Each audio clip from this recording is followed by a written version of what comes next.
उनी मूर्ति रेदो चेद गी बनुआ, चेद गी पावर बनुआ। बांग दो उनी दो आशीर्वाद दाड़ेमा, बांग दो उनी दो साराप दाड़ेमा, बांग दो उनी दो जहाना थुमे एम दाड़ेमा, बांग दो उनी आमा जहाना बड़ी दाड़ेया। उनी दो खाली हासारन बेनाव मुठन कनाय। उनका मा आमहो जुदी मोने उरिज लेखान और रिकिड़ मोनेते बेनावम छुटाव लेनखान उनी हासारन मूर्ति दम बेनाव दाड़ेयागी। पतब ननल किताब कलम साब पे और रिकिड़ मोनेते पढ़ा रे धुरुप पे। और जुदी बोंगा बुरु उयहर रेना गी मेना तो मजी थान और जाहिर थान रे चलाव कते आबुरेन बोंगा बुरु ठे जोत्तो लेकाना आशीष से थुम कोय जम पे।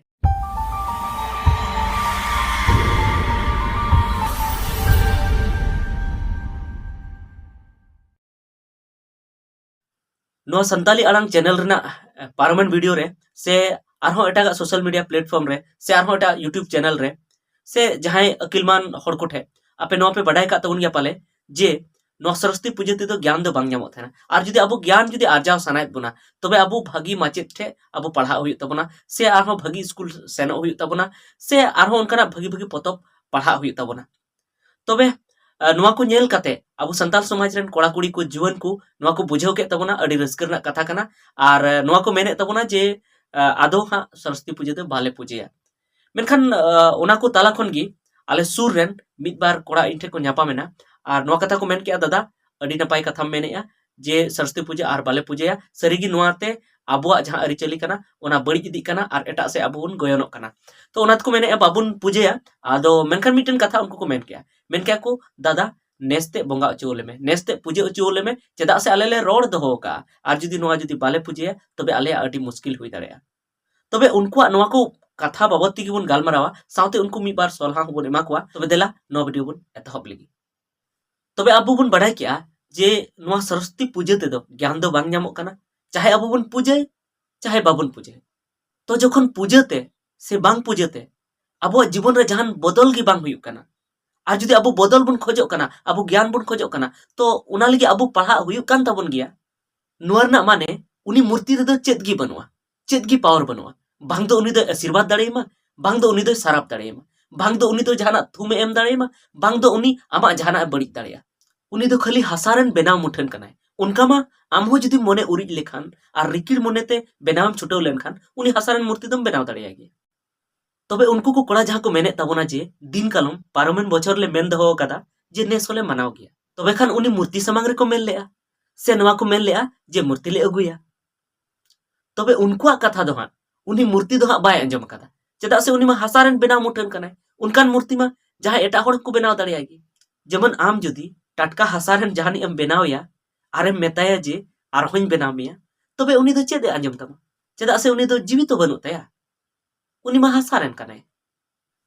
आदो उनी दो तायम ते चाहे बेनावे चाहे बाम बेनावे उनी दो जहान मतलब बनु तया बसुद बनु तया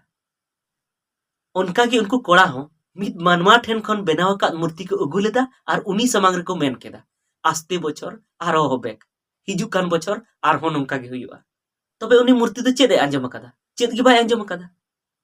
खाली आकु मोनेर गी को अइकेव केदा मने केदा जे हिजु कान बछर आरहों नंका की मूर्ति बुन अगुया और बुन पूजेया तबे ओनाते उनको दो नोआ बछर मूर्ति चाहे को अगुई चाहे बाको अगुई आकुआ दो चेद बां चिका तकवा उनको जहां को बतरक कना जे दिन कालम ले रोड दहो कदा पूजा गी हुई तालेया बांखान ले मुश्किलोआ तबे तायम से बुन गालमराव के लेका उनको दो चेद हो मुश्किल बांग हुई तकवा एनते रहो जुदी उनको ढेर गी को बतरक कना जे सरस्वती माता दो मेनाय गिया उनी दो नोआ को कथाय आंजमे गिया तबे हाँ इनिज मेहनत ताबुना जे मानवा बेना मूर्ति रे दो से मुठन रे दो सरस्वती माता दो बाय तहना उनी दो बीन येलो होय हिसिद से सरकपुरी रे मेनाया ओनाते उनी उयहरी लगी से देवा सेवाई लगी मूर्ति बोंगा दो से मूर्ति पूजा दो बेकार गया बांग लगती कना एकेन उनी दो जोड़ती कते मेद जपित कते सोनोत मुनेते उयहर लायखान गी आमा कथा दो आंजम तबे उना इयते जहातने गी नोआ वीडियो पे नेले ताबुन से दिसम हर को से उनको को कोड़ा हों मेता को जे बयहा जहातने गी पारमेन बछर पे पूजे ले से पे मेन दो ले मूर्ति पूजा रना दो जहान दरकार गी बनुआ ओना बदल देला पतब ननल किताब कलम साब पे और रिकिड़ मोनेते पढ़ा रे धुरुप पे और जुदी बोंगा बुरु उयहर रना गी मेना तो मजी थान और जाहिर थान रे चलाव कते आबुरेन बोंगा बुरु ठे जोतो लेकाना आशीष से थुम कोय जम पे ठीक गया। तेहना वीडियो दो इनेगी मा सनाम को मुचाद सावते बनोदल जोहार।